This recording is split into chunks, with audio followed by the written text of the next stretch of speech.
علی علی حق ہے علی حق ہے علی حق ہے علی علی جدھر حق ہے ادھر مولا جدھر حق ہے ادھر مولا جدھر مولا ادھر حق ہے. اس میں تو یوں آیا ہے کہ لو یعلم العبد ما فی رمضان لود ان یکون رمضان السنہ، کہ اگر کسی انسان کو یہ پتہ چل جائے کہ رمضان میں اللہ کیا اسے دے رہا ہے تو وہ چاہے گا کہ سارا سال ہی رمضان رہے. اب یہ کون سی وہ منزل ہے کہ جو پہنچے ہوئے ہیں وہ عرفاء اور وہ فقہا، یہ فقط معصومین کی بات نہیں ہو رہی، پر اگر کوئی اب وہ یہ سمجھ جائے کہ اللہ کیا اسے دے رہا ہے رمضان میں تو وہ چاہے گا کہ رمضان سارا سال رہے. تو معصومین علیہ السلام کی زندگی میں تو یہ اس طرح سے واضح تھا کہ خود رمضان المبارک جب 40 ہجری کا رمضان تھا کہ جب امیر المومنین کی شہادت ہوئی تو شہادت کے بعد ان کی کنیز تھی، ان سے پوچھا گیا کہ تم بتلاؤ کہ علی کا رمضان کیسے گزرتا. تو اس نے جواب یہ دیا کہ میری ساری زندگی گزر گئی، میں نے علی کے رمضان اور شوال میں فرق محسوس نہیں. اب یہ وہ جملہ ہے کہ جس پہ عام انسان تو نہیں پہنچتا ہے. رمضان میں ہماری کیفیت کچھ اور ہے اور شوال میں تو کچھ اور ہی ہو جاتی ہے، لیکن امیر المومنین کی خادمہ انہوں نے بیان کہ میں نے علی کے رمضان اور شوال میں فرق محسوس نہیں کیا اور میری زندگی گزر گئی. جب پوچھا ان سے کہ آپ اور کچھ بیان فرمائیے تو انہوں نے کہا کہ میں تفصیل سے بیان کروں یا مختصر کا مختصر بیان کر لیا. مختصر یہ ہے کہ زندگی گزر گئی تو میں نے دن میں علی کے لیے دسترخوان نہیں لگایا، رات میں علی کے لیے بستر نہیں لگایا. تو یہ ہے علی بن ابی طالب علیہ السلام، قائد الغر المحجلین، امیر المومنین، امام المتقین. اللہم صل علی محمد وعلی محمد. لہٰذا اب یہ بات سمجھ میں آتی ہے کہ جو امیر المومنین نے رمضان المبارک کا جب خطبہ دیا نا تو اس میں بیان فرمایا کہ ایھا الناس ان ھذا الشہر شہر، یہ مہینہ وہ مہینہ ہے کہ فضل اللہ علی سائر الشہور، اللہ نے اس مہینے کو ایسے فضیلت دی ہے باقی تمام مہینوں پر، کفضلنا اہل البیت علی سائر الناس، جیسے ہم اہل بیت کو باقی انسانوں پر فضیلت. یعنی اب یہ دیکھیں اتنا بلیغ جملہ ہے نا، یہ اہل بیت اور باقی انسانوں میں کتنا فرق، کوئی نہیں بتا سکتا کہ کتنا فرق ہے. زمین سے آسمان بھی کہوں تو کم ہے. ایک امام، دوسرا معموم، ایک حجت خدا، دوسرا کوئی گناہگار. تو اہل بیت علیہ السلام علم غیب اللہ سبحانہ وتعالیٰ کے اذن سے رکھتے ہیں. تو اہل بیت اور باقی انسانوں میں جتنا فرق ہے فرمایا اتنا رمضان اور باقی مہینوں میں فرق. تو اس لیے ایک بہت بڑی اپرچونٹی ہے اور شیطان دل میں خیال ڈال دیتا ہے کہ انسان یہ درک نہیں کر پاتا اور وہ اپنے آپ کو یہ تسلی دے دیتا ہے کہ یہ میری زندگی کا کوئی آخری رمضان تھوڑی ابھی بہت آنے، لیکن معلوم نہیں ہے کہ کون سا رمضان کس کی زندگی کا آخری رمضان ہے. تو وہ جو ایک اپرچونٹی آتی ہے تو انسان یہ سوچتا ہے کہ ہاں یہ تو اس سال تو آئی ہے لیکن اگلے سال پھر ہے، پھر اس کے بعد پھر ہے، اس کے بعد پھر ہے. بہرحال کوئی نہ کوئی رمضان ایسا ہے کہ جو زندگی کا آخری رمضان ہے. تو اس لیے شیطان دھوکہ نہ دینے پائے ہمیں. اور ایک لطیف حدیث ہے صادق آل محمد امام جعفر صادق علیہ الصلوۃ والسلام کی، اللہم صل علی محمد وعلی محمد، فرمایا انما فرض اللہ صیام شہر رمضان علی الانبیاء دون الامم، کہ آپ نے یہ آیت کل بھی گفتگو میں سماعت فرمائی اور یہ آیت بہت زیادہ کامن ہے سب سے زیادہ رمضان کے لیے کہ یا ایھا الذین آمنوا کتب علیکم الصیام کما کتب علی الذین من قبلکم لعلکم تتقون، اے ایمان والوں تم پر روزے فرض کیے گئے جیسے تم سے پچھلی امتوں پر فرض کیے گئے تھے تاکہ تم تقوی اختیار کرو. لیکن غور کیجیے گا اس آیت سے یہ تو سمجھ میں آتا ہے کہ روزے گزشتہ امتوں پر فرض کیے گئے تھے اور ہم پر بھی فرض کیے گئے، لیکن ایک فرق ہے.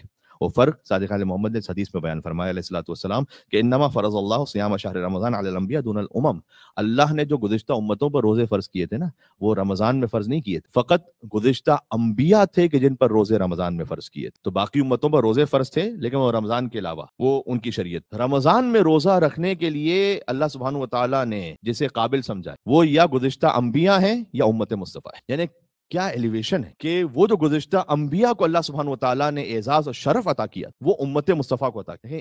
یہ ہوتا ہے نا تکلیف شرعی، یعنی ایک اللہ سبحانہ وتعالیٰ نے ذمہ داری رکھی. تو یہ جو ذمہ داری ہے نا یہ اللہ رکھتا ہی اس پر ہے کہ جسے اللہ قابل سمجھ. جانوروں پہ ذمہ داری نہیں ہے، درختوں پہ ذمہ داری نہیں ہے، ہم اور آپ پر اللہ سبحانہ وتعالیٰ نے ذمہ داری رکھی. تو اللہ سبحانہ وتعالیٰ جس کو سب سے زیادہ قابل سمجھتا ہے اس پر سب سے زیادہ بوجھ بھی ہوتا ہے. اسی خاطر ہے کہ حضور مکرم پر سب سے زیادہ تکالیف شرعیہ تھی، اس لیے کہ وہ افضل کائنات، وہ سب سے زیادہ محبوب خدا. تو ان پر نماز شب کو بھی اللہ نے فرض، بہت ساری وہ چیزیں فرض کی جو ہم پر فرض نہیں. تو ان پر تکلیف شرعی اس خاطر ہے کہ وہ سب سے زیادہ کریم اللہ سبحانہ وتعالیٰ کے.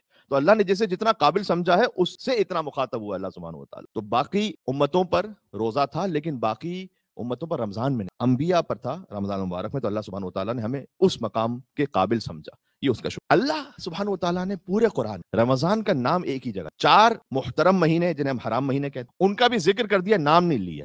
سورۃ توبہ میں فرمایا ان عدۃ الشہور عند اللہ 12 شہرا فی کتاب اللہ یوم خلق السماوات والارض منها 4 حرم، بس کہ اللہ کے نزدیک مہینوں کی گنتی 12 ہے، یوم خلق السماوات والارض جب سے اس نے زمین و آسمان کو خلق کیا ہے، منها 4 حرم، ان میں 4 محترم مہینے. یہ ہم خارج سے حدیث سے جانتے ہیں کہ وہ جو 4 محترم مہینے وہ رجب المرجب ہیں، ذی القعدۃ الحرام، ذی الحجۃ الحرام، محرم الحرام، لیکن نام نہیں لیا اللہ سبحانہ وتعالیٰ نے.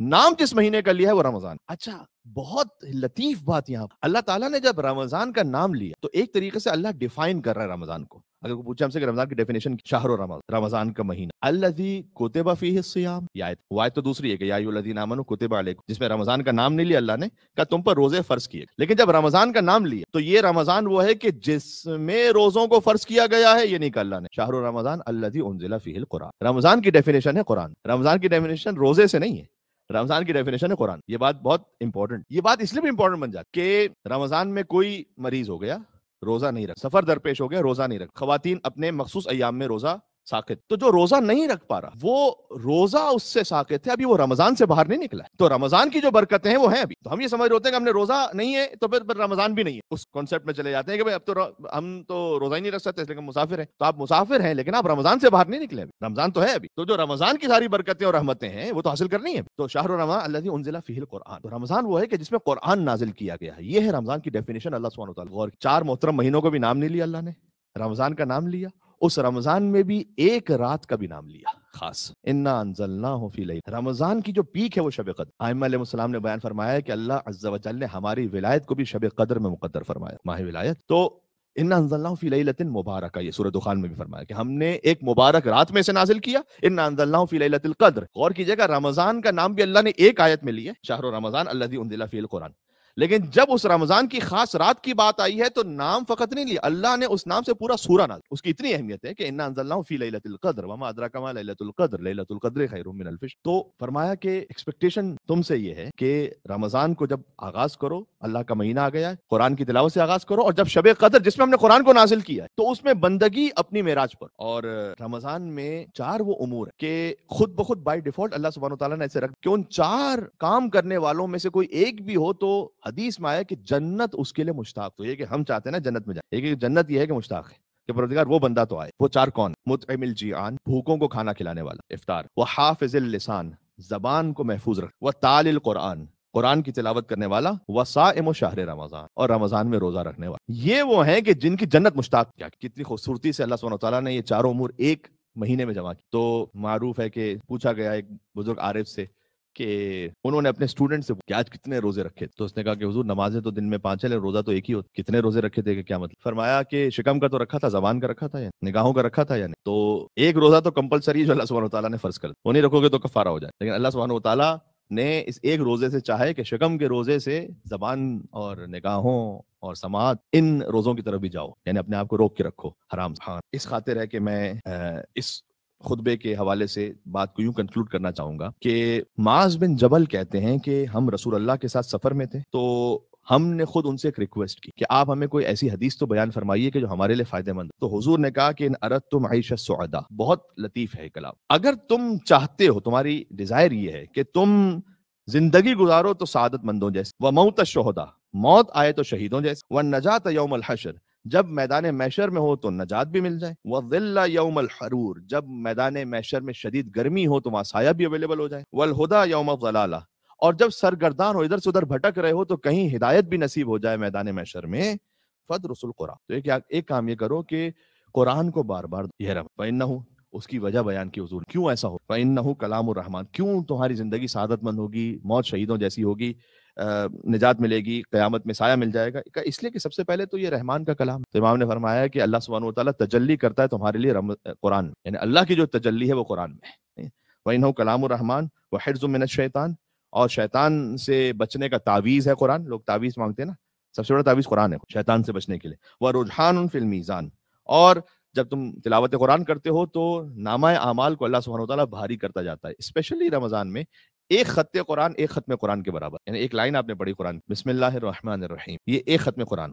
انا اعطیناک الکوثر دوسرا ختم قرآن ہوگا. فصلی لربک وانحر تیسرا ختم قرآن ہو. کیا اللہ سبحانہ وتعالیٰ کی ان شانئک هو الابتر چوتھا ختم قرآن ہو. ایک خط قرآن ایک ختم قرآن کے برابر ہے. تو ایک اللہ سبحانہ وتعالیٰ کی رحمت کا دریا ہے، بحر بے کرا ہے، بہہ رہا. اب کون اپنے اپنی ظرف کے مطابق جتنا اس سے استفادہ کر پائے. تو رمضان المبارک میں آج کی گفتگو کا خلاصہ کیا ہوا کہ آخری جمعے میں جو شعبان کا جمعہ ہوتا تھا، اہل بیت علیہ السلام آمادگی فرماتے تھے اور لوگوں کو تیار کرتے تھے کہ دیکھو اب رمضان آ رہا ہے، اس لیے میں یہ ساری باتیں آج جمعے کے خطبے میں آپ کی خدمت میں پیش کر رہا ہوں. اور انہوں نے یہ فرمایا کہ جو شعبان کے آخری کچھ ایام ہے اس میں دعا بڑھا دو، استغفار بڑھا دو، تلاوت قرآن بڑھا دو۔ رمضان المبارک کے لیے فرمایا کہ قرآن کی بہار کا مہینہ ہے، لہذا اپنے آپ کو اس کے لیے آمادہ کر لو، سماعت کا روزہ، بصارت کا روزہ، زبان کا روزہ۔ اور اگر اس کے لیے جو انسینٹیو بیان کیا گیا کہ اگر حدیث پڑھنا، اگر ایک انسان رمضان میں ایک روزہ رکھے اور امام نے فرمایا کہ اللہ سبحانہ و تعالیٰ جو کچھ اس روئے زمین پر ہے سب کو گولڈ بنا دے اور اسے دے دے، تب بھی اس کا اجر ادا نہیں ہوگا جب تک کہ وہ میدان محشر میں پہنچے اور اللہ اجر ادا۔ اور دوسری طرف سے فرمایا کہ اگر اللہ سبحانہ و تعالیٰ کے امر کی نافرمانی کرتے ہوئے بغیر کسی عذر شرعی کے کوئی روزہ نہ رکھے تو پھر جتنی اس کی عمر نہیں، یہ حدیث کا لفظ نہیں ہے، جتنی دنیا کی عمر روزانہ ہر روز وہ روزے سے رہے تب بھی وہ رمضان کے ایک روزے کا عوض پورا۔ خاطر یہ بات سمجھ میں آتی ہے کہ کیوں مولا علی نے فرمایا کہ رمضان کو اللہ نے باقی مہینوں پر وہ فضیلت دی ہے کہ جو ہم اہل بیت کو سارے انسانوں پر، تب سمجھ میں آتا۔ تو اگر دنیا کی ایج کے برابر بھی سارے انسان مل کر علم حاصل کرنے لگے تو کیا وہ علی بن ابی طالب کے علم کے برابر ہوگا؟ وہ تو ہوگا نہیں۔ دنیا کے سارے انسان دنیا کی عمر کے برابر عبادت کرنے لگیں تو کیا علی بن ابی طالب کی عبادت کے برابر ہوگی؟ کیا وہ نہیں ہوگی۔ عبادت کے برابر کیا ہوگی؟ ایک ضربت علی کی ثقلین کی عبادت سے افضل ہے، ایک ضربت، تو عبادتوں کے برابر کیا ہوگا؟ تو بالکل جیسے فرمایا کہ ہم میں اور تم میں ڈفرنس، اہل بیت میں اور عام انسانوں میں، کہا رمضان میں باقی مہینوں میں اتنا بڑا ڈفرنس۔ تو چونکہ ہر سال آتا ہے، جو 40 سال کے ہو چکے ہیں، مثلا ان کی زندگی میں 40 رمضان آ چکے ہیں، 50 رمضان آ چکے ہیں، جس کی جتنی ایج گزر چکی ہے، تو یہ اس کا مطلب نہیں ہے کہ ٹھیک ہے اس بار بھی آ گیا تو پھر دیکھ لیں گے اگلی بار بھی آ جائے گا، اس کے اگلی بار بھی آ جائے گا، نہ، یہ خاص اور خاص وہ موقع ہے جو اللہ عز و جل نے اپنے بندوں کو عطا فرمایا ہوا ہے۔ تو یہاں تک بات کو کنکلوڈ کرتے ہیں۔